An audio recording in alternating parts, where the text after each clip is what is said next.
दगडफेक केली।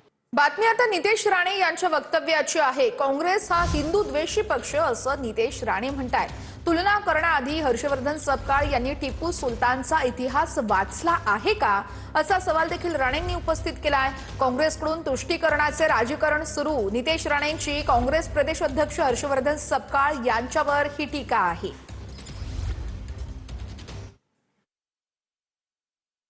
काल काँग्रेसच्या निर्लज्ज अशा प्रदेश अध्यक्षांनी जे नेहमीच काँग्रेस पक्ष जसं मी म्हणतो हा हिंदू द्वेषी पक्ष आहे, हिंदू समाजाच्या विरोधात आणि तुष्टीकरणाच्या राजकारणामध्ये नेहमी अग्रेसर राहिलेला पक्ष म्हणून काँग्रेस पक्षाची ओळख आहे।